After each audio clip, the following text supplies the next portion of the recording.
안녕하세요 여러분. 동양미술사 제11강의 2차 시입니다. 제11강의 2차 시와 3차 시는 각각 요금대 미술 1, 2로 나누어져서 2차 시에서는 요금대의 고분미술, 그 다음에 3차 시에서는 요금대의 불교미술 이렇게 살펴볼 예정입니다.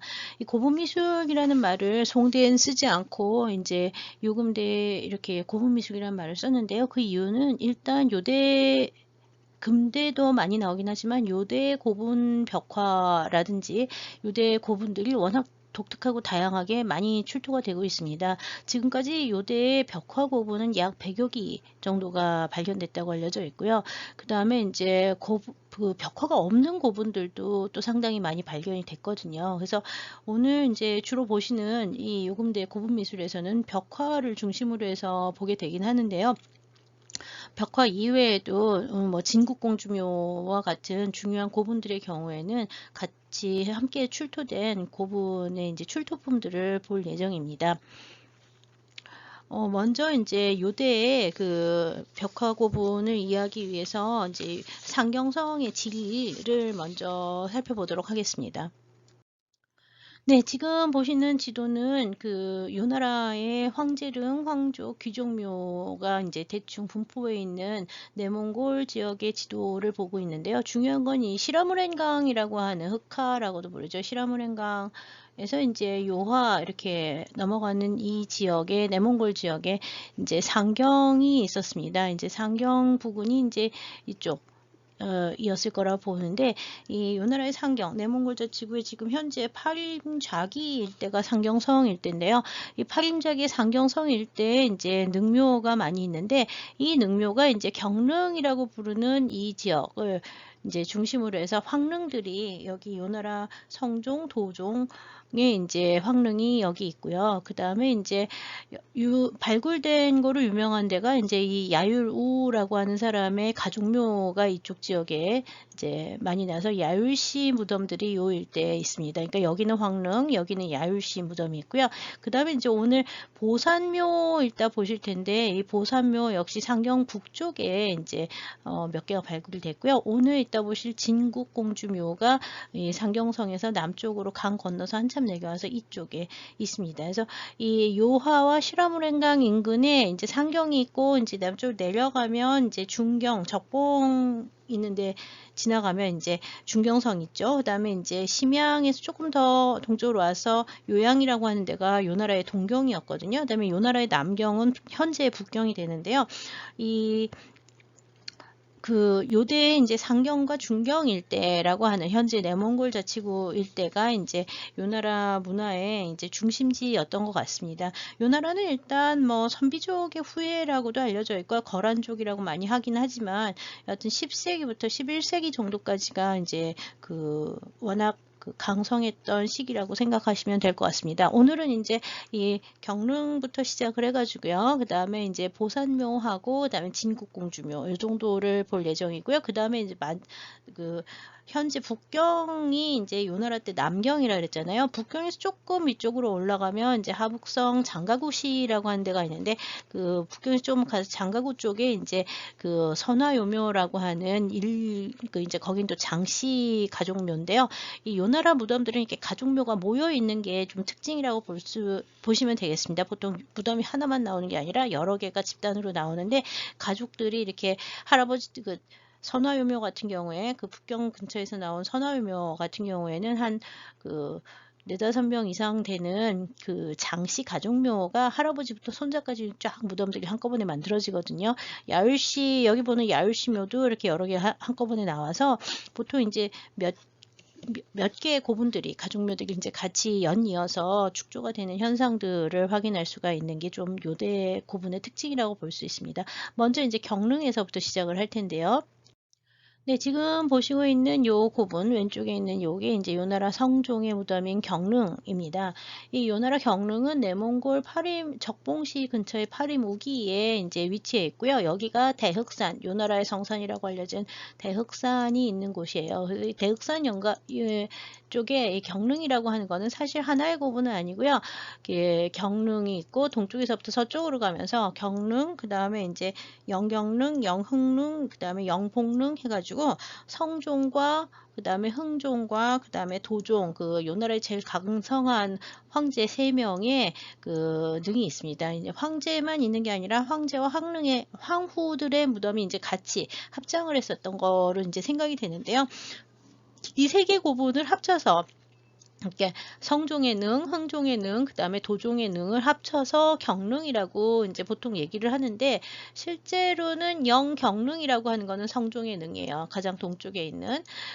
이 경릉 일대의 고분들이라고 하는 이 나라의 황제의 능들은 이미 청나라 때부터 도구를 굉장히 심하게 당했고요. 청나라 말기에는 프랑스 신부나 뭐 이런 사람들이 들어가서 프랑스 탐험자가 여기 이제 조사를 했었던 기록들이 불어로 제일 먼저 발표가 됐고요. 1930년대에는 일본 사람들이 가서 이 경릉의 벽화들을 촬영하고 그 다음에 이제 유물들을 이제 일본으로 가져갔습니다. 그래서 1930년대에 일본 사람이 이제 조사를 한 사진이 밑에 보고 있는 이 흑백 사진인데요. 이 흑백 사진이 이제 지금 굉장히 중요하죠. 왜냐하면 현재는 전부 다 사라졌기, 그러니까 벽화가 상태가 굉장히 좋지 못해서 내용을 잘 알 수는 없어서요. 1930년대 일본 조사 자료가 지금 상당히 중요하긴 합니다. 지금 보시고 있는 것처럼 고분의 구조가 좀 독특한데, 일단 주실은 원형으로 되어 있습니다. 이 후실이라고 하는 게. 그 다음에 여기 중실이라고 하는 게 이렇게 팔각형 비슷하게 돼 있죠. 그러니까 사각형에서 모서리가 죽은 팔각형 같은 형태를 해서 그냥 보면 원형처럼 보이지만 실제로는 팔각형이 같습니다. 지금 보시고 있는 게 지금 중실 부분을 보고 있고요. 여기 보이는 이 문이랑 여기 보이는 문이 이 양쪽 옆에 이실과 그다음에 연도로 이어지는 거라고 보면 돼요. 그 다음에 이제 보면 여기에 이제 보면은 이 중간 부분에 이제 벽화들이 요쪽, 그 다음에 이쪽 해가지고 이게 벽화가 사방벽에, 요 벽에 이제 그려져 있는데, 이 중실의 벽화가 지금 밑에서 보는 자계산수도라고 하는 게 그려져 있다고 알려져 있습니다. 그 다음에 들어가면서 양쪽 옆에 이제 이실들이 지금 2개가 있는데, 보통 신분이 황릉의 경우에는 이실이 지금 두 번이 나오잖아요. 한 번, 2번 이실이 양쪽에 있는데, 다른 고분들은 이식이 있는 경우에는 좀 작게 해서 하나씩 정도만 있는 경우가 많습니다. 그리고 이제 여기 보면은 지금 보고 있는 것처럼 이렇게 여기 황제의 애책이라고 해가지고요. 12지를 그린 묘지석 같은 게 이제 있고요. 그 다음에 이제 황릉에 누가 묻혔는지 뭐 해서 이거는 성종에 대해서 이제 쓴 건데요. 이라고 하는 이 석판, 묘지석 같은 거라고 생각하시면 돼요. 이게 이제 뚜껑하고 그 다음에 이제 몸판하고 2개씩 이제 나와서 보통 이 뚜껑을 위에다가 올려놓는 형태로 이제 매납이 되는데, 요 2개가 이제 요것만 나온 게 아니라 황후가 같이 붙이면 황후의 애책도 같이 나와요. 이거는 이제 한자하고 거란문하고 같이 써놓기 때문에 이제 거란문자 연구할 때 굉장히 중요한 거라고 이제 알려져 있고요. 지금 보시는 거는 성종의 애책, 윤영성박물관에 현재 소장이 되어 있습니다. 이렇게 돼 있고요. 이 사계산수도라고 얘기를 하는 거는 이제 여기 보면은 사방산수에 돌아가면서 동서남북에 이제 추나추동을 이제 그렸다고 알려져 있는데요. 이 벽화가 요 나라 이제 벽화 얘기할 때 굉장히 중요하고요. 연도 내려가는 양쪽에는 말을 끌고 가는 사람이라든지 소문장이라든지 이런 인물 벽화도 있었다고 하는데, 현재 그 인물 벽화들은 별로 잘 남아있지는 않습니다. 먼저 사계산수도를 잠깐 보겠습니다. 네, 지금 보시고 있는 게 이제 1930년대 일본 사람들이 그렸다고 알려져 있는 사계산수도의 모사도입니다. 이게 벽화가 아니라 모사도인데, 이 모사도가 이제 최근에 일본이 아니라 중국에서 이제 공개가 되면서 이 구조나 뭐 이런 거 벽화 연구할 때 이제 중요한 자료로 새로 보고 있는데요. 보다시피 이렇게 병풍처럼 또 이렇게 칸막이를 치고 그 다음에 옆에는 화조화하고 모란 같은 장식 문양을 넣은 다음에 이 부분에 이제 이제 산수화를 그렸는데 이 산수화가 청록산수화 기법으로 그려졌고요. 지금 보시는 왼쪽에 있는 것이 이제 봄이고요. 오른쪽에 파란색이 굉장히 많이 보이죠? 이거는 이제 여름입니다. 봄과 여름이 이제 그려져 있고요.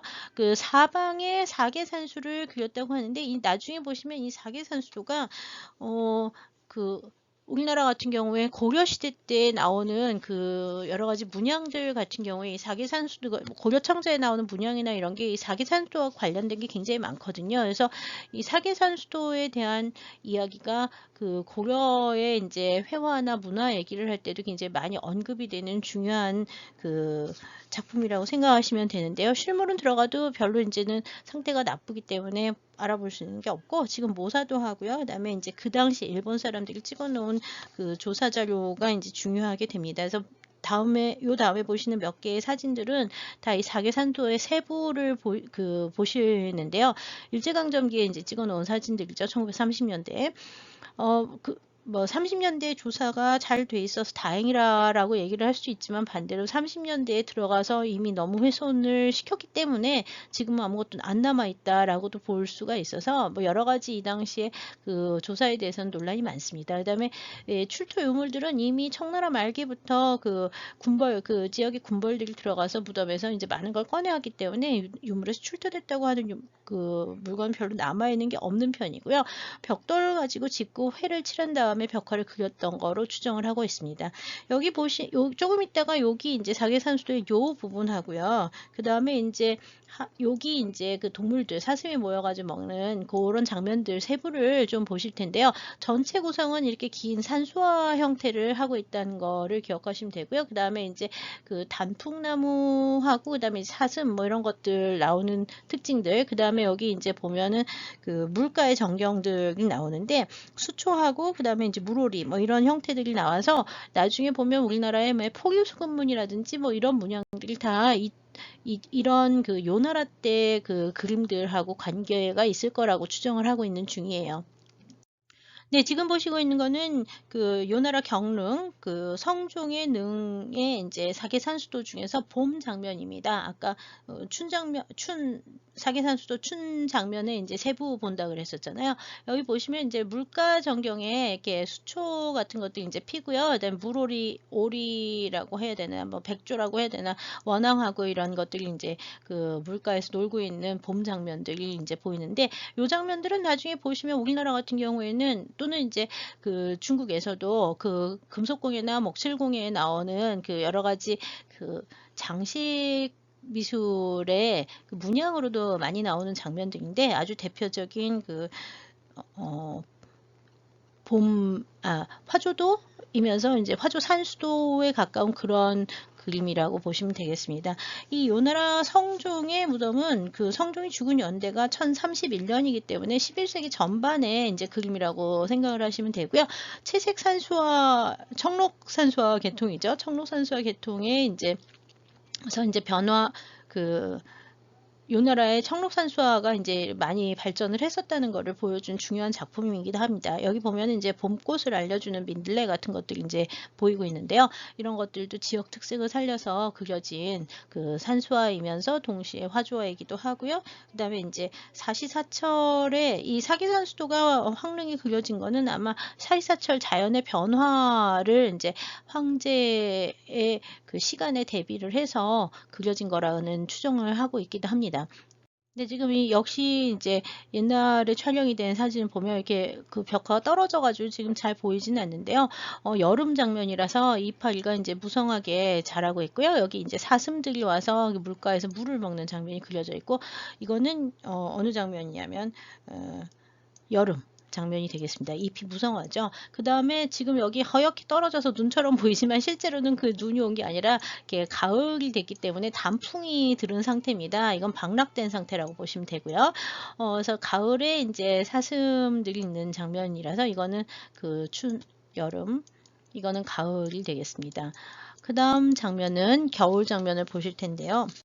네, 겨울 장면에는 지금 허옇게 떨어지긴 했지만 나무가 이렇게 그 해조묘 이파리가 다 떨어진 형태로 그려져서 계절의 변화를 볼 수 있고요. 여기 나오는 건 역시 사슴들이 이제 주로 많이 나옵니다. 이 요나라 성종의 경릉에서는 그 사계산수도 같은 그 채색 산수화가 이제 1930년대부터 알려지기 시작했는데요. 다른 그 도종과 흥종의 고분에도 벽화가 있었던 거로 추정은 되지만 벽화의 상태가 너무 좋지 못해서 뭐가 그려져 있는지는 잘 모릅니다. 이제 그 성종의 경릉의 벽화가 공개되고 난 다음부터는 이제 지금 보시고 있는 두 점의 그 산수화는 청록산수화풍으로 그려진 그 단풍 유록도와 추림 군록도라고 하는 두 점의 그 산수화인데요. 이거는 옛날에 원래 전층으로 내려오기는 5대 때의 그림이다라고 전해져 왔지만 최근에는 이제 요대 고분 그 경릉의 고분 벽화를 비롯해서 조금 이따 보실 다른 그 요대 고분 출토 그림과 비교를 통해서 보면 이 주제라든지 아니면 채색 산수화 기법이라든지 뭐 이런 것들이 화풍 양식이 다 요대의 산수화풍을 보여준다고 보고 있어서요. 최근에는 10세기 요대의 그 그림으로 이제 많이 보고 있습니다. 지금 보시고 있는 단풍요록도와 추림군록도 두 점 다 대만 고궁박물관에 있고요. 슬라이드 사진은 좀 많이 칙칙해 보이는데 실물 사진이 훨씬 더 아름답습니다. 기회가 되면 언제 한번 이 작품도 꼭 보시면 정말 좋을 것 같아요. 네, 10세기 전반 정도에 이제 아까 그 고분은 조금 전에 보신 경릉 같은 경우엔 11세기 초반이지만 10세기 정도부터 이미 그 요대 고분들이 벽화 고분으로 만들어졌다는 게 확인이 되고 있는데요. 그 중에서도 좀 비교적 일찍 출토가 된 게 지금 보시고 있는 보산 1호묘와 보산 2호묘입니다. 보산 1호묘와 보산 2호묘는 그 인근에 있으면서 그 이름은 이 2호묘의 경우에는 여성의 고분이거든요. 근데 이제 여기는 여자 고분이라고 추정은 되지만 이름은 알 수 없어요. 연대도 잘 알지 못하지만 아마 1호분의 연대가 923년으로 추정이 되고 있기 때문에 1호분하고 비슷한 시기의 여성 고분일 거라고 생각을 하고 있고요. 내몽골 적봉에서 이제 나온 이 보산 1호묘 같은 경우에는 기본적으로 전축분 양식을 보여줍니다. 전축 단실인데 이 단실 가운데 네모나게 그 돌을 쌓아서 석곽을 만들어 놓은 석장구 혹은 석곽을 쌓아서 놓고 있어서 전축 석곽분 뭐 이렇게 부르기도 합니다. 긴 연도를 따고 들어가서요. 이제 안에 이제 방형에 가까운 방형도 아니고 원형도 아니고 이렇게 생긴 이 원형에 가깝긴 하죠. 방형이 좀 둥그러진 전축부분인데 가운데 이제 석장구가 이제 들어가 있는 게 특징이고요. 이 고분들은 윗부분이 이렇게 둥그렇거나 지금 보는 것처럼 이렇게 그 능형을 이루면서 쌓아지는 게 특징인데 이 호묘의 경우에는 완전한 방식을 이루고 있고 그러니까 방형을 이루고 있고요. 그 다음에 이제 여기 석장구가 있는 것은 같습니다. 여기 석장구가 있는데요. 나중에 이제 보시면 다른 데서는 석장구 대신 그 나무로 만드는 형태도 나오고 있습니다. 이 적봉 1호묘의 경우에도 역시 벽화가 있었던 것으로 알려지고요. 천정 부분은 대부분 다 하늘을 표현을 합니다. 그리고 벽면은 이제 현실의 생활도를 표현하는데 1호분의 무덤은 그 이렇게 연도 내려가면서 뭐 남자들, 하인들, 말 끌고 가는 사람들 뭐 이런 사람들이 좀 인물도가 좀 많이 있고요. 오늘 이제 보산 2호묘의 여성 부분에 나오는 이제 벽화 한 장 정도를 볼 텐데 당나라 양식을 역시 이제 많이 가지고 있습니다. 이 1호묘의 경우에는 묘주가 근덕이라는 사람인데요. 14살에 죽었고요. 그 여러 가지로 봤을 때 황후의 동생의 아들인가 뭐 이렇게 됐던 조카인가 뭐 이렇게 됐던 것 같아요. 그래서 아마 황실 사람일 거라고 추정을 하고 있습니다. 이호묘 역시 뭐 기록이 나오지는 않았는데 여기는 뭐가 나왔냐면은 그 거란 문자가 나오거든요. 근데 거란 문자는 926년에 제창이 됐다고 알려져 있어요. 그래서 보산 이호묘의 경우에는 그 거란 문자가 제창이 된 926년 직후 정도로 보고 있어서 10세기 역시 전반 고분이 되겠습니다. 고분 양식은 두 개가 다 비슷하고요. 당나라 고분 양식의 영향을 많이 받으면서 당나라 단실묘가 되죠. 그 다음에 이제 이 석장구 이런 거 쓰는 것도 산서성 지역이나 뭐 이런 데에서 부기 때부터 나오는 형태가 당나라 때까지 나오기는 하지만 여하튼 그 발전된 형태로 보고 있습니다. 벽화의 양식도 구조나 양식이나 뭐 다 대부분 당나라 고분 양식의 영향이 굉장히 많아서 이 당문화의 영향이 되게 강하다는 걸 알 수 있습니다. 네, 역시 보산 2호묘의 벽화는 채색 인물도가 있는데 주인공 여성이 있고요. 그 다음에 이제 그 똑같은 여자지만 여기 한 번 나오고 여기 또 두 번 나오고 이렇게 여러 번 나오잖아요. 그래서 이제 사녀도, 시녀들이 이제 있는 형태들을 보고 있고요. 그다음에 이제 대나무를 비롯한 나무들이 이제 표현이 되어 있는데 약간 아직은 고식에 가까운 당나라 양식의 영향이 많이 보이고 복식도 역시 당대풍의 영향이 많이 보이는 먹이장식이라든지 뭐 이런 것들도 당나라 영향이 많이 보이는 형태를 보여줍니다. 그다음에 일부 장식에 여기 노란 거 보이는 거는 이제 금을 써서 장식을 하고 있어서 굉장히 화려한 양식을 보여주는 게 특징입니다. 보산 이호묘의 경우, 보산 이호묘하고 비슷한 시기인 이제 10세기 정도에 또는 보산 이호보다 조금 더 늦은 10세기 후반 정도의 또 다른 고분이 이제 요녕성에서 출토가 된 예가 있는데요. 다음은 요녕성에서 나온 그 연무대 고분을 보도록 하겠습니다. 네, 지금 보시고 있는 거는 요녕성 심양시 법고연 연무대 고분인데요. 이 연무대 고분은 여러 개가 이제 나왔고요. 특히 지금 보시고 있는 7호묘, 연무대의 7호묘라고 하는 데는 이제 요나라 연무대 7호묘인데요. 이 연무대 7호묘의 경우에는 10세기 후반 정도로 이제 보고 있고요. 10세기 후반 정도로 보고 있고요. 고분의 구조는 조금 전에 보신 그 보산 1호묘하고 비슷하긴 한데요. 연도가 있고 양쪽에 이제 전실 비슷한 개념이 전실이 있고 그 다음에 이제 이실이 있는 게 특징입니다. 동이실과 서이실, 그 다음에 북쪽에 이제 주실이 있는데요. 이 주실의 이제 한 가운데에 이 뒤쪽에 이제 뭐가 있냐면 오른쪽에 보는 것처럼 그 나무로 만든 집 같은 형태가 있고요. 이 나무집 안에 그 석곽이 이제 들어간 형태로 발견이 됐습니다. 여기 동이실과 서이실에서는 각각 한쪽에는 마구가, 한쪽에는 그 그릇들이 이렇게 출토가 됐고요. 여기 이제 이실 앞에 여기는 이제 제사 지내는 형태가 나오고요. 석곽 안에서 이제 사람이 놓여 있었는데 인골이 이제 나온 거로 봤을 때 나이가 좀 많은 연로한 여성이 이제 할머니죠. 할머니 여성의 이제 고분이었을 거라 추정이 됩니다. 이 석곽 지금 오른쪽에 보고 있는 거는 이제 이 심양에서 이제 처음 발굴했을 때 나온 사진이에요. 그래서 이 나무로 만든 집 같은 게 있고 그 다음에 이제 안에 이 돌 석곽이 있는 형태가 이제 보이고 있는데요. 이 나무집이라고 하는 게 이제 현재 복원이 돼서 요녕성 박물관에 전시를 하고 있습니다. 이거를 이제 목장구라고 하고 또는 이제 목장이라는 말을 이제 쓰는데 이 장막이라는 뜻이에요. 목장. 그래서 이 목장이라고 한 장막이라는 뜻의 나무집이 있고 이 나무집 안에 이제 석곽이 이 안에 들어가 있는 걸 이제 따로따로 전시하고 있는데 옛날에는 이렇게 전시하다가 지금은 이제 이 나란히 전시를 해가지고 요녕성 박물관에 가면은 이 목장구가 여기 있고 그 다음에 이제 석곽이 옆에 있고 이런 식으로 전시가 되어 있습니다.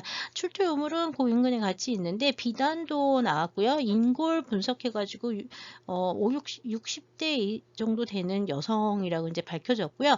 수정 목걸이라든지 아니면 이제 그 동제 그릇을 비롯한 이렇게 유물들이 이제 많이 출토가 됐습니다. 이 석관은 이제 사방에 그 사신을 이제 조각을 하고 있고요. 이름은 남아있지 않습니다. 다만 이제 특이한 게 이 목장구의 양쪽 옆에 동벽과 서벽에 그림이 두 점이 이제 걸려 있었는데요. 아까 보신 집 모양의 목장구, 좀 전에 보신 이게 동쪽과 서쪽 양쪽 벽에 그림이 하나씩 있었는데 이 왼쪽에 있는 심산회기도 하고요. 오른쪽에 있는 죽작상토도가 각각 그려져 있었다고 합니다. 비단에 그려진 채색 그림이고요. 이 심산회기도 깊은 산에서 바둑을 두는 장면인데 바둑 두는 장면은 어디 나오냐면 이 부분에 나오고요. 여기 이제 사람들이 올라가는 건물이 있습니다. 역시 그 북송대에 보면은 오대말 북송대에 보면은 거비파 산수화 양식으로 이제 그려졌음을 알 수가 있죠. 근데 거비파로만 그려진 게 아니라 이게 청록산수를 같이 겸하고 있고요. 죽작상토도 같은 경우에는 대나무, 그 다음에 작가치, 그 다음에 이제 두 마리의 토끼 두 마리에, 그 다음에 이제 이 꽃들 나오고 뒤에 대나무 나오고 여기 이제 보면은 까치 참새죠, 참새. 까치가 아니라 참새네요. 참새가 있습니다. 그래서 참새하고 토끼하고 이제 이렇게 그려져 있는데 이거는 아까 보셨던 그 11세기에 사계산수도에 나오는 그 형태하고 많이 비슷해서요. 나무의 꽃이나 나무의 형태 뭐 이런 것들도. 그래서 이 10세기 후반에 이제 요나라에서 그려진 그림이라는 걸 알 수 있습니다. 요대 그림은 이미 이제 오대에서 북송해서 요나라가 이제 거란이라고 얘기를 해가지고 뭐 문화적으로 후진적이다, 뭐 오랑캐다, 뭐 이렇게 우리나라에 생각하는 경우가 많은데 실제로 보시면 10세기에서 11세기 정도에 송나라보다 어떤 때는 더 이렇게 물론 이제 송나라 휘종연간에는 워낙 문예가 발전을 했지만 이게 문예적이진 않지만 이게 문화가 여기도 발전을 상당히 많이 합니다. 그리고 회화 양식이나 이런 것들도 5대 북송 연간의 그 회화 양식들을 거의 다 받아들였고 아마 황실에서는 이런 그림들 황실이 아니라 이게 지금 윤영성이니까 사실 황실하고 관련이 된 데도 아니잖아요. 그리고 이름도 없는 여성이라 아마 중상류층 정도로 보고 있는데 그런 데서도 이런 그 그림이라든지 뭐 그 독특한 그 석장구 이런 것들이 나오고 있어서 석장구라 석관과 목장구 뭐 이런 것들이 나오고 있어서 이제 요 나라에서 이런 고분들이 또는 이제 그림이라든지 여러 가지 문화들이 굉장히 발달했었다는 걸 알 수가 있습니다. 요나라 고분 중에서 가장 유명한 거는 1986년에 발견된 진국공주묘입니다. 지금 보시고 있는 게 이제 진국공주묘인데요. 이 진국공주묘는 아까 봤지만 이렇게 요나라 상경성이 있으면 그 시라무렌강 건너편에서 이제 발견됐다 그랬죠. 이게 이제 여기 내몽골 자치구의 파리무기 쪽에 있는 그 청룡산진이라고 하는 청룡산 밑에 있는데요. 이 청룡산진에서 청룡산진이라고 하는 데서 이제 출토가 됐고요. 이 고분의 경우에는 그 공주하고 진국공주하고 부마였던 소서거라고 하는 사람을 합장을 했는데 이 소서거가 그 당시에 황후의 오빠였다고 알려져 있어요. 황후의 오빠. 근데 아쉽게도 이 고분에서는 이 소서거의 생물년에 대해서는 알려져 있는 게 별로 없어서 죽은 연대가 언제인지 잘 몰라요. 다만 진국공주가 죽었던 연대가 1018년인데 이 당시에 이미 소서거는 죽었다고 알려져 있거든요. 그래서 소서거의 무덤이 먼저 만들어졌고 그 다음에 소서거의 무덤에 이제 진국공주가 들어간 거라고 보시면 되는데 이 사람들이 결혼한 거는 1016년이에요. 그러니까 아마 그 1016년에 결혼을 1018년에 죽었거든요. 18세에 죽었어요. 진국공주가. 그래서 18세에 죽었기 때문에 좀 특이하죠. 황후의 오빠니까 어떻게 보면은 이 삼촌이 되는데 삼촌하고 그 다음에 이제 조카하고 결혼을 했는데요. 이 부마의 나이를 잘 몰라요. 나이 잘 모르는데 아마 30대 정도였을 거라고 추정을 하고 있고요. 어머니였던 황후가 아이를 낳은 게 뭐 역시 10대 아이를 낳았었거든요. 그래서 거기도 16세 결혼, 17세에 애를 낳나 뭐 이제 이랬던 것 같아요. 그래서 여튼 16세에 그 소서거하고 결혼을 했는데 그러고 이제 16년, 18년 사이에 소서거가 죽고 먼저 무덤을 만들고 그 다음에 이제 1018년에 진국공주가 다시 죽어서 18세에 죽어서 무덤에 합장을 하고 이제 묻어뒀던 게 묻은 이후부터 1000년 동안 거의 그대로 1000년이 넘게 거의 그대로 이제 아니 1000년이 넘지는 않았네요. 900년 가까이 950년 970년 가까이 1000년 가까이 이제 그 도굴되지 않은 상태로 그 복원이 되고 있다가 이제 86년에 정식으로 발굴이 돼서 그 요대 분묘를 연구를 하거나 11세기 전반에 이제 요대 문화를 이야기를 할 때 제일 중요한 고분으로 이제 알려져 있습니다. 고분의 구조를 보시면 아까 조금 전에 보셨던 그 윤영성 심양의 그 연무대 칠호묘하고 비슷하게 지금 둥근 원형의 여기는 이제 둥근 원형이 나오는 건 황실묘에서 아까 나왔고요. 연무대 같은 경우에는 방형으로 이제 나왔죠.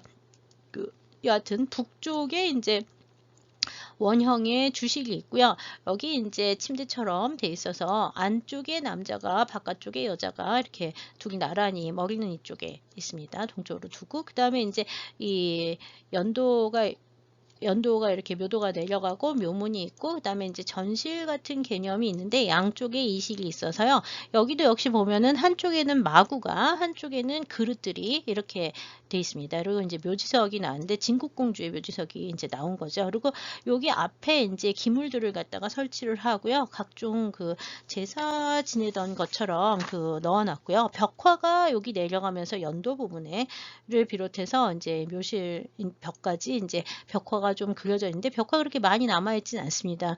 이렇게 벽화를 많이 그렸던 건 아니에요. 지금 보시는 게 이제 벽화인데요. 진국공주묘의 벽화인데 내려가는 길에 보면은 오른쪽에 이제 그 말을 끌고 가는 마부가 있고요. 그 다음에 문이 있으면 여기 이제 시종들이 있는 거죠. 여기도 역시 말을 끌고 가는 마부가 있고요. 여기 이제 호위하는 사람들이 있습니다. 내 주변에 이제 역시 학이 그려져 있죠. 그 하늘을 상징하는 것으로서 이제 학과 구름이 이제 많이 그려지는데요. 여기도 학이 있죠. 이거 말고는 이제 인물 몇 명을 빼고는 벽화가 이렇게 많이 남아있지는 않은 편이었어요. 그러니까 벽화 자체를 많이 그리지는 않은 거죠. 네, 좀 전에 보신 내려가서 연도 앞쪽에 있었던 시종의 모습인데 한 성은 여성이고요. 한 명은 이제 남성인데 복식을 보시면 이제 호복, 거란의 복식을 이제 하고 있는 걸 알 수가 있고요. 이거는 타구를 이제 들고 수건을 들고 있는 형태로 그려져 있습니다. 그다음에 여기 이제 학 그려져 있고요. 구름 이렇게 그려져서 채색 벽화를 그렸는데 바탕은 되게 단순한 편이라고 보시면 됩니다.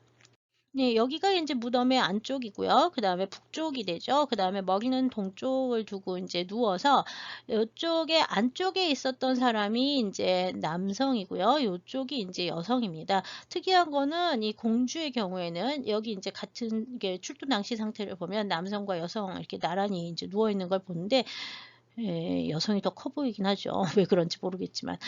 그 다음에 이제 여성의 경우에는 전체를 이렇게 은으로 망사처럼 해서 몸을 갖다 씌우고 있고요. 이 요대 고분에서는 독특하게 이 데드마스크라고 얘기를 하는데 그 가면을, 금으로 만든 가면들을 쓰고 나옵니다. 남자의 경우에는 망사가 없는 대신 머리 부분에만 이제 망사가 있고요. 그 다음에 이제 여기 보시면은 두 명 다 관을 쓰고 나왔는데 이 관의 경우에는 위에 불상 비슷한 게 장식이 돼 있어서 불교적 관계를 이야기하기도 합니다. 그래서 머리에 금관을, 그다음에 얼굴에는 마스크를, 그다음에 이제 발에는 그 금으로 만든 신발 신었고요. 허리띠 착용하고 있습니다. 그다음에 목걸이들 나왔고요.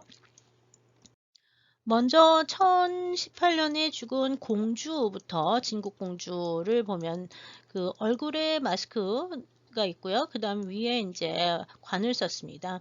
관은 이제 음판을 은으로 만들고 도금을 한 거예요. 은으로 만들고 금도금을 한 거라고 보시면 되고 투각기법과 축조기법 해서 얇은 그 금속판을 썼고요. 몸 전체에 지금 보시는 것처럼 망사가 나왔습니다. 망사를 싸고 있는 상태로 나왔고 요 망사 싼 것들은 보통 여성들이 많이 하고 나와요.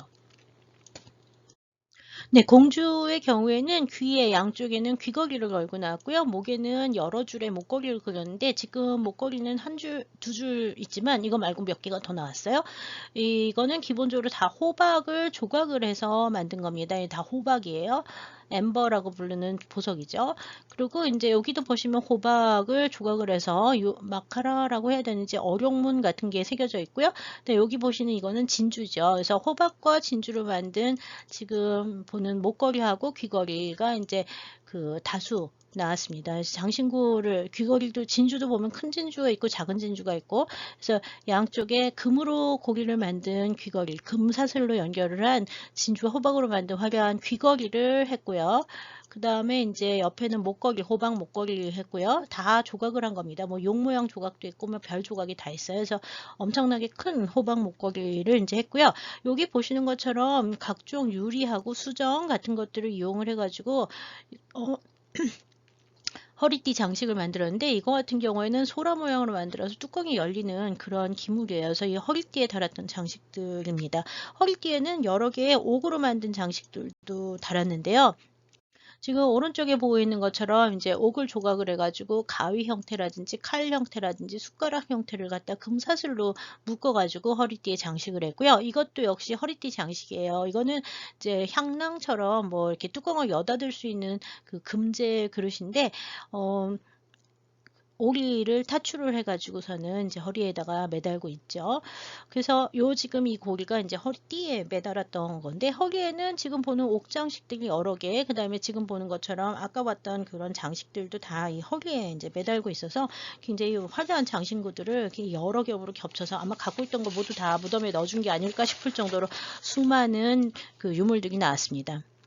네, 그 공주의 그 남편이었던 부마이면서 동시 황후의 그 오빠였다고 알려져 있는 그 소서구의 경우에는 얼굴에 역시 금으로 만든 마스크, 그 다음에 이제 머리에 은으로 만든 사슬 썼고요. 그다음에 위에는 금판을 이제 두들겨서 만든 관을 썼습니다. 허리에는 그 벨트를 이제 찾는데 은으로 이제 장식을 하고요. 드림 장식들을 다 은으로 역시 만든 화려한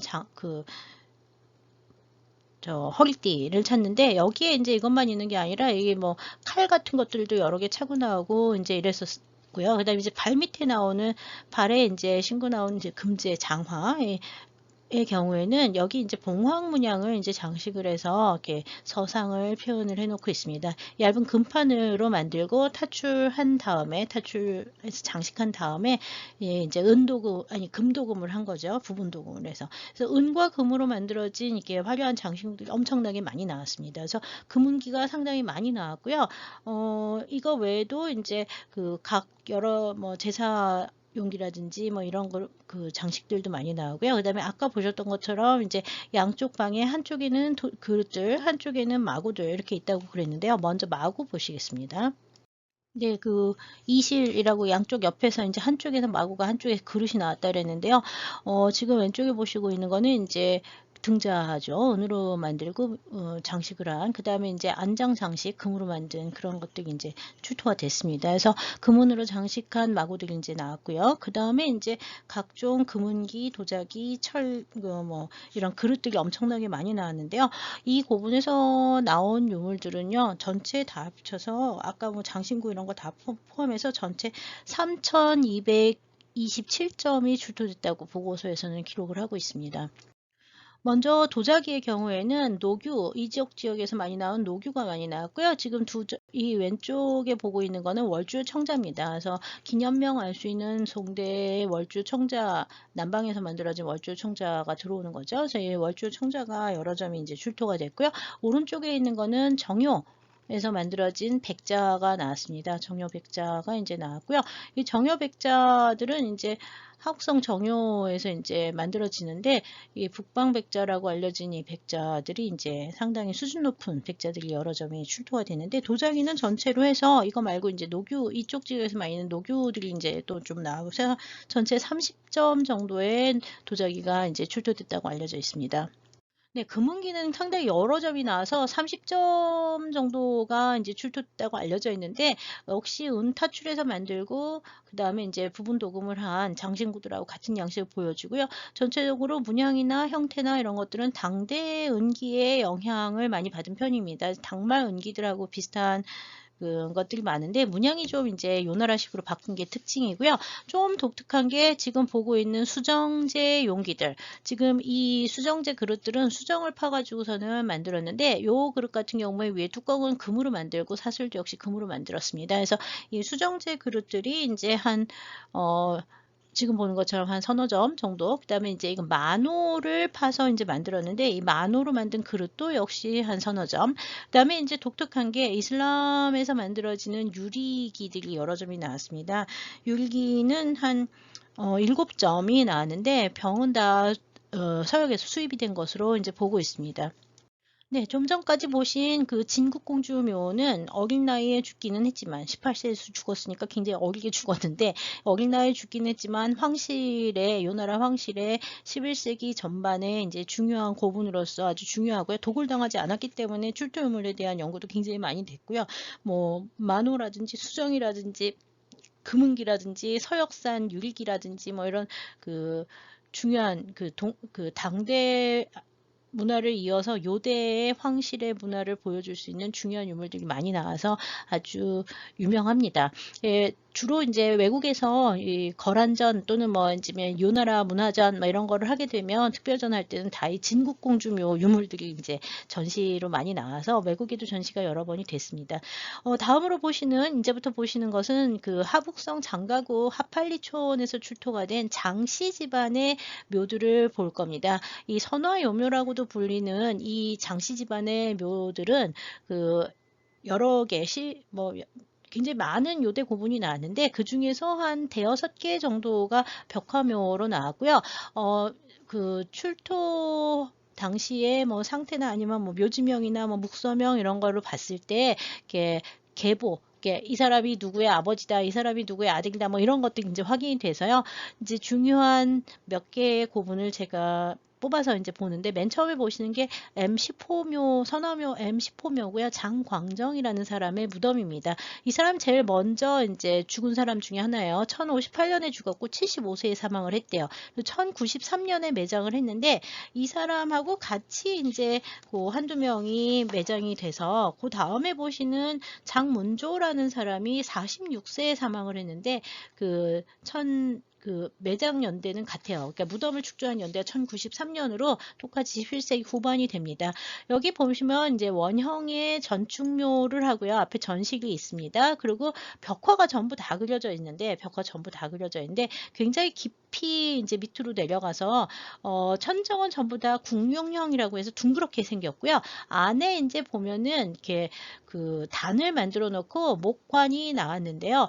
재밌는 거는 여기 이제 좀 독특하게 이 시신이 나오지 않아요. 시신이 안 나오고, 여기 어떻게 나오냐면 목관 안에 화장을 한 인고를 가지고 그 인형처럼 만들어 가지고 여기다가 넣어 놓습니다. 그래서 그 장세경의 이게 여기 보면은 화장을 한 다음에 이 화장한 유골과 그 재 가지고서는 이렇게 뭔가 인형 같은 걸 만들어서 안에다가 이렇게 조그맣게 넣어놨는데, 이 목관에 쓰여진 문양이나 뭐 이런 것이 다 뭐냐 하면, 그 당시에 요나라 불교에서 많이 그 외워지던 그 주들, 그 다라니 주 같은 게 나와서 요나라 불교의 영향이 보여집니다. 그러니까 이 화장이라든지 다라니 목관 쓰고 이런 건 다 그 당시 유행했던 불교의 영향이라고 보시면 되고요.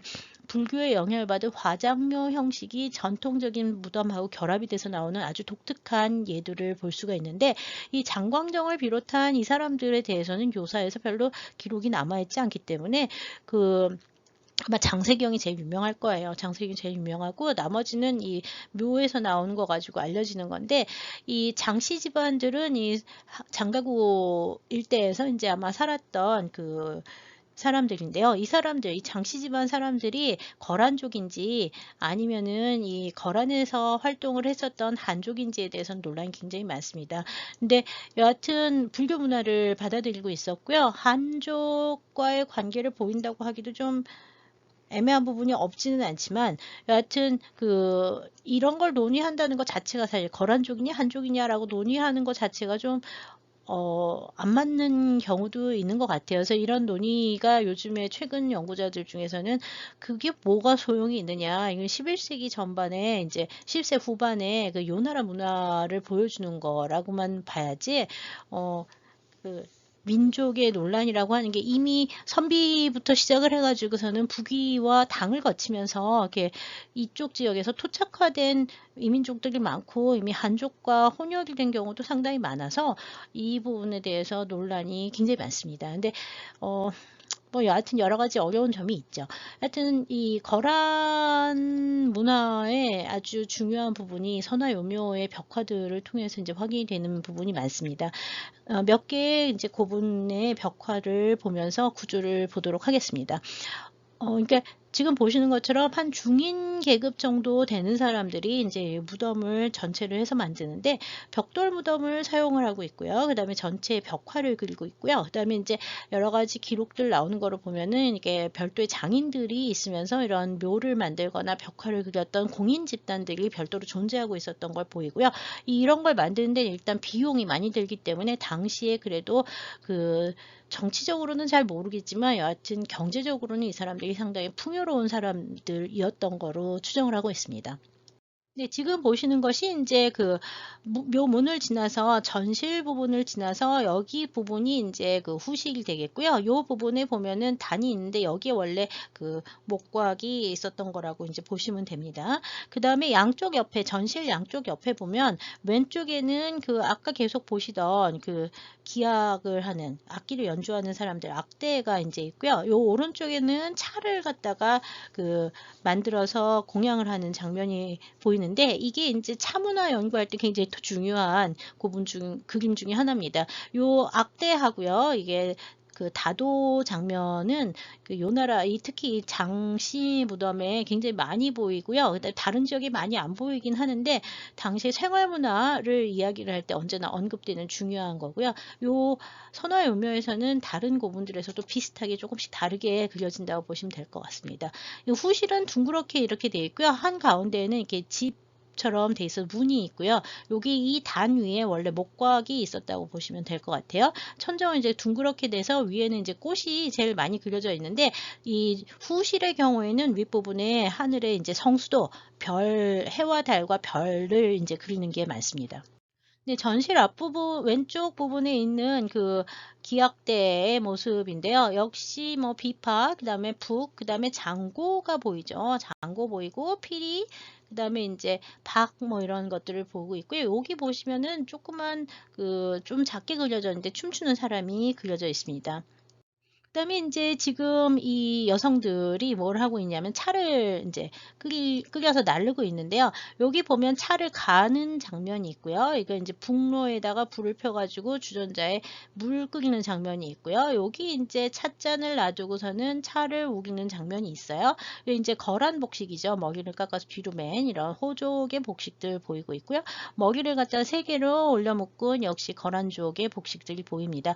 여기 인제 찬압 같은 것들이 있고요. 여기 인제 잔을 들고 잔대가 있는 잔을 갖다가 들어 가지고 차를 끓여서 나르고 있는 장면이 보이죠. 그래서 전체적으로 차를 끓여서 그 차를 마련하는 다도 장면이 인제 보이고 있는데 이 차를 끓이는 장면들은 이 요대 벽화에 아주 자주 나오는 특히 선화요묘 쪽에서 여러 번 보이는 특징이라고 보시면 될 것 같아요. 후실 내부에는 이게 모란이 중심이 돼서 모란도를 갖다 전체로 배경을 만들었고요. 여기 이제 관대 위에 이제 화장을 했던 그 목관을 갖다 여기다가 봉헌을 해놨습니다. 목관은 다른 묘에서 이제 보실 거예요. 양쪽 옆에는 이제 신효도가 있는데요. 여기 보면은 역시 이제 붓하고 이렇게 문방구를 갖춰 놓고 시녀가 시중을 들고 있는 그런 장면들이 양쪽 벽에 그려져 있습니다. 그다음에 이제 모란 말고 양쪽에는 이렇게 학하고 그다음에 이제 그 풀 같은 것들을 이제 그려 넣었는데요. 이 모란도와 구름, 그다음 위로 올라가면 이 둥근 천정 위쪽에는 나중에 보시겠지만 이제 그 성수도 천정을 이제 표현을 해놨고요. 여기 이제 상서로움과 그다음에 그 복을 모란이라고 하는 건 그 후세들의 다 모란이거든요. 모란당초를 그렸는데 그 후세들의 평화와 그다음에 복덕을 비는 좀 구복적인 또는 이렇게 그 상서를 위해서 넣어진 문양들이라고 보시면 될 것 같아요.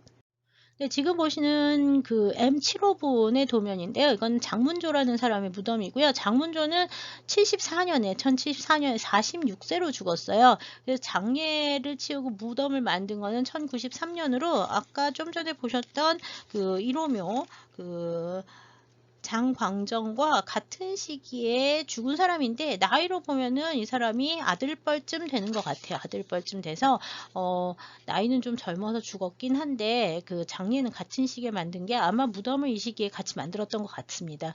이 묘도가 이렇게 꺾어져서 내려오는 게 특징이고요. 역시 방형의 전실이 있고 그 다음에 이제 원형에 가까운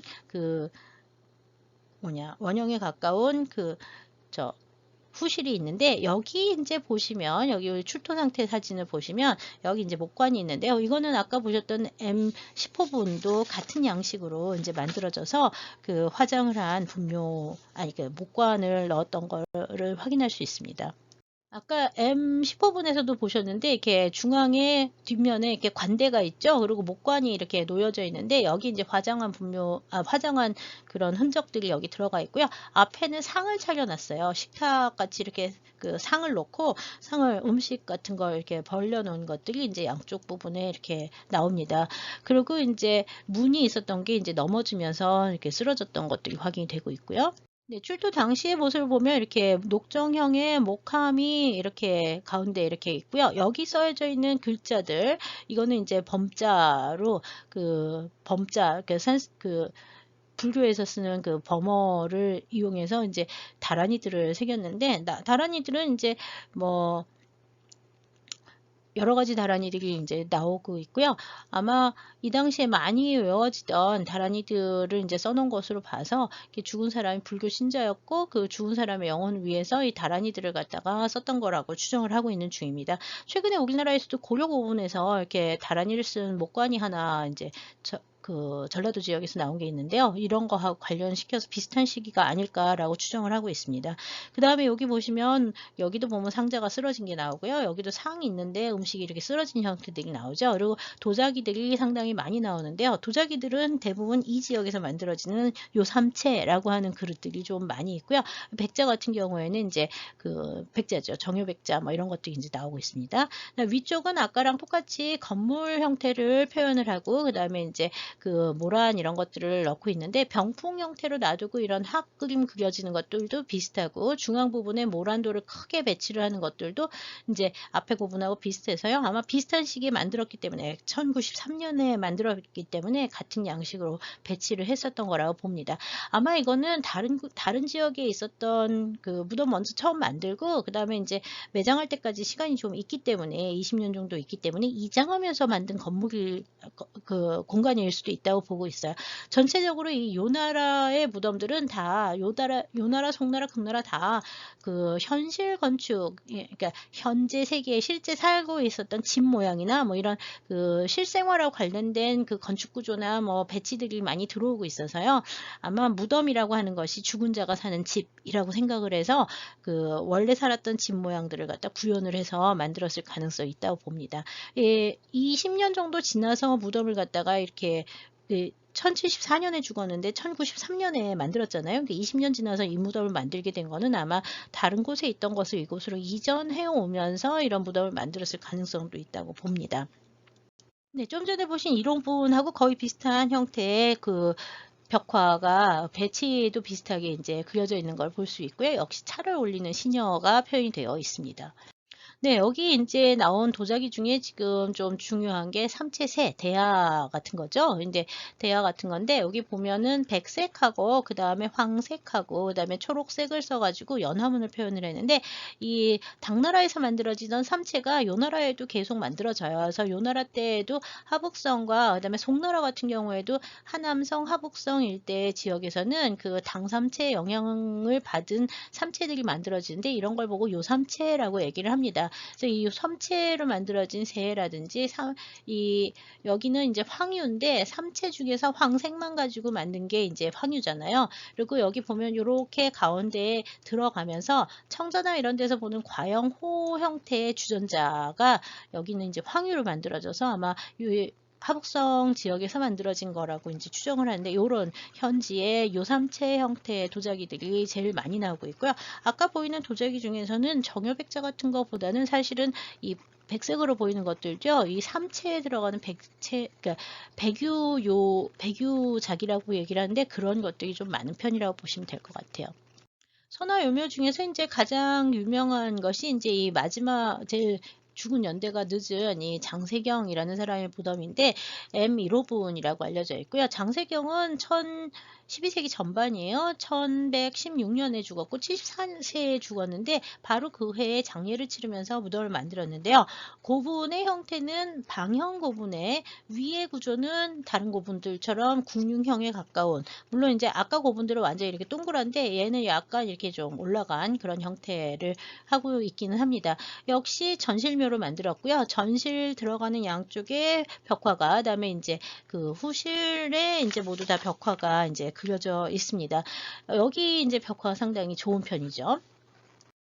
네, 지금 보시는 것처럼 이제 전실 들어오면서 입구 부분에 뭐가 있냐면 역시 악대가 그려져 있고요. 그다음에 뒤쪽에 이제 가면은 그 문이 있으면서 문 열리고 사람이 나오는 형태가 있고요. 그다음에 이제 여기 이제 문방사호를 늘여놓고 그 보는 장면들이 이제 그려져 있고요. 윗부분에 보시면은 건물을 갖다가 건축 형태를 갖다가 묘사를 하고 그다음에 이제 위에 역시 꽃 모양 그다음에 이제 여기 보면 다시 3단으로 가서 맨 위 중앙에는 연화문을 그 다음에 여기는 28성수를 그리고 그 다음에 이제 여기 있는 거는 12궁, 황도 12궁이라고 하는, 여러분들 왜 별자리 그 점 같은 거 보세요. 그럼 황도 12궁에 의해서 뭐 쌍둥이 자리다, 물병자다, 전갈자다 이런 얘기를 하는데, 그 황도 12궁이 여기 이제 12개가 표현이 되어 있는 형태로 나옵니다.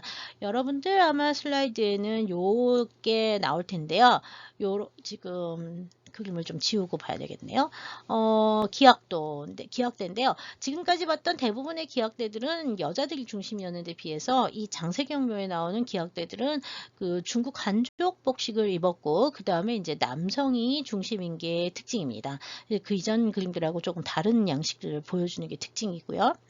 그 다음에 이제 그 반대쪽 부분에는 그 말 끌고 가는 마부들 있고요. 그 다음에 여기는 여성들이 이제 나와서 문 열고 여성이 들어가고 나가는 장면. 요 장면이 이제 되게 많이 그려지는 장면 중에 하나고요. 여기도 역시 음식과 뭐 이런 것들을 나르는 장면이 보입니다. 근데 역시 똑같은 구조를 보이고 있는데, 세부 장면을 보시면 이렇게 문 열고 들어가는 장면에 문에는 봉황이 표시가 되어 있고 문고리 표시가 되어 있죠. 그래서 여성이 나가고 있는 장면이 그려지고요.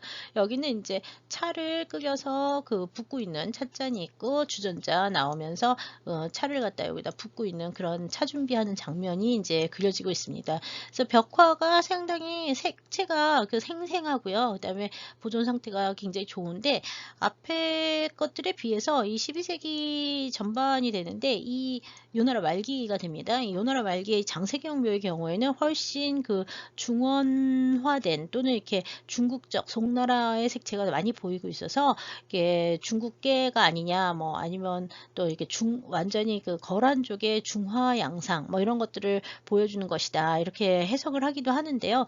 뭐 그거에 대해서는 좀 논란이 있는 것 같긴 합니다. 네, 지금 보시고 있는 벽화는 그 무덤 들어오는 양쪽 입구에 이제 그 역시 잔을 늘여놓고 그 주전자, 이건 술이겠죠 아마. 그래서 그 승반이 있는 그릇을 놓고 이제 찻잔, 술잔 뭐 이런 쟁반에 나르고 있는 사람하고요. 그 다음에 이제 여기는 이제 요나라 복식을 한 사람이 보이고 있죠. 양쪽 옆에 이제 쌍용문이 들어가면서 표시가 되어 있는 게 이제 특징이고요. 이게 이제 주실 부분입니다. 여기 주실 부분이고요. 여기 이제 위에 보면은 천정 부분에 이제 뭐가 그려져 있냐면 성수도가 아주 잘 남아 있습니다. 그러니까 중앙에는 연화문이 있었다 그랬고요. 여기 보시면 해는 아주 전통적으로 나오는 그 삼조고, 빨간 원 안에 삼조고 나오는 게 있고요. 그 다음에 이제 아마 이게 달일 것 같은데, 여기 보면은 9개의 해와 달과 7개의 별자리가 나와서 이거는 구요를 표현한 거예요. 해, 달 해가지고 구요를 표현을 했고요. 그 다음에 이 빨간 거로 그려진 것들이 28성수를 그렸고요.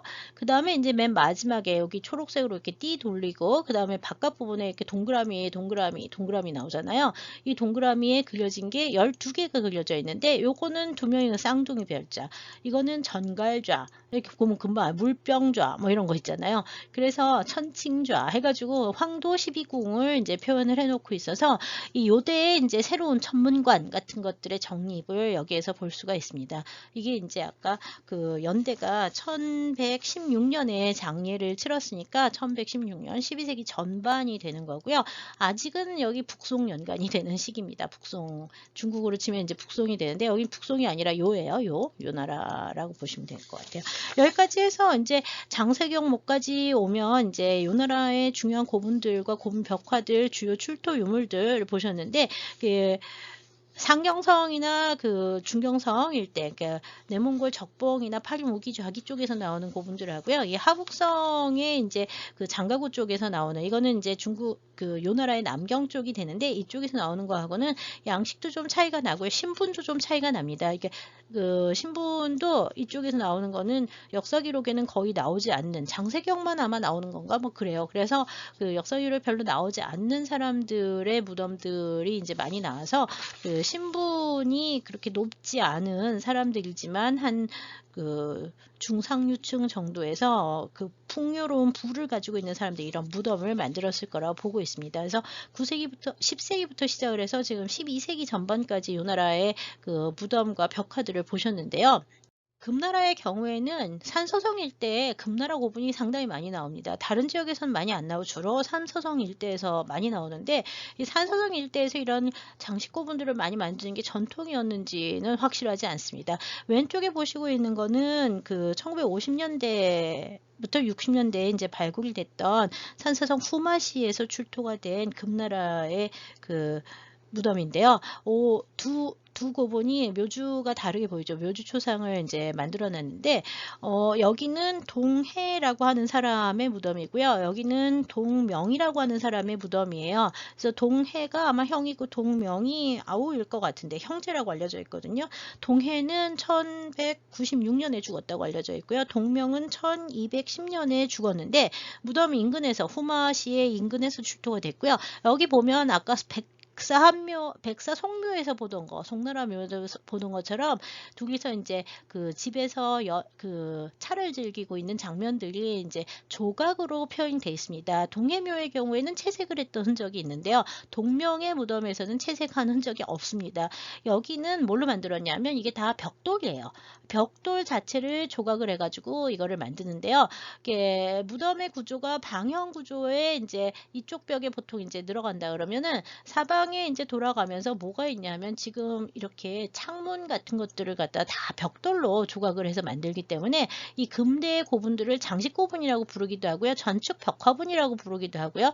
또는 전을 조각했다 해서 전조묘 또는 조전묘라는 이름으로 불러요.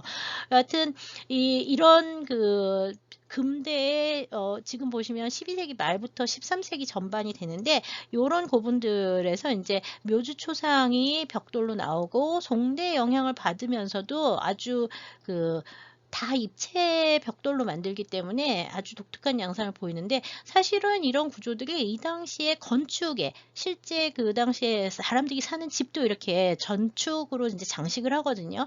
장식 벽돌로 장식을 해서 만드는데 그런 그 양상들이 이제 벽화로 만들어진 게 아니라 입체로 만들어지고 채색이 없는 그런 특징들이 보이는 게 금대의 특징이라고 보시면 될 것 같습니다. 이쪽에 보시고 있는 거는 최근에 이제 작년 2019년에 산서성의 단곡현이라는 데서 이제 발굴이 된 고분인데요. 여기는 지금 위에 부분이 완전히 다 없어졌는데 위는 아마 요나라처럼 이렇게 막아서 전축을 했었던 것 같은데 위가 뚫렸고요. 그다음에 목조 가구 형식들이 금나라 양식으로 바뀌었고 이 장식적인 고분 형태들이 역시 금나라 양식을 보여주고 있습니다. 그래서 이 고분의 경우에는 1191년경에 그 무덤의 묘주가 죽었을 거라고 1191년에 그래서 12세기 후반인데 12세기 후반이 돼서 금나라 때가 되면은 그 요나라 때 보이던 벽화 고분을 만드는 거하고 달리 이렇게 장식적인 벽돌을 이용해서 그 고분을 축조를 하는 게 특징이고 주로 나오는 지역은 산서성 지역에서 이런 것들이 많이 나온다. 그래서 금대의 특징으로 봐야 되는지 산서성의 특징으로 봐야 되는지 좀 애매한 부분이 있긴 합니다. 다른 지역의 금대 고분에서는 이런 예들이 그렇게 많이 나오지는 않습니다. 여기까지 해서 요금대의 그 고분 미술을 대충 무덤의 구조와 벽화, 그 다음에 이제 금대의 장식 고분의 변화 등을 보면서 말씀드렸고요. 다음 시간에는 이거에 이어서 이제 그 회화하고 그 다음에 불교 미술을 먼저 보도록 하겠습니다. 회화는 일단 고분 미술에서 대부분 다 다룬 것 같아서 별도로 다루지는 않겠습니다.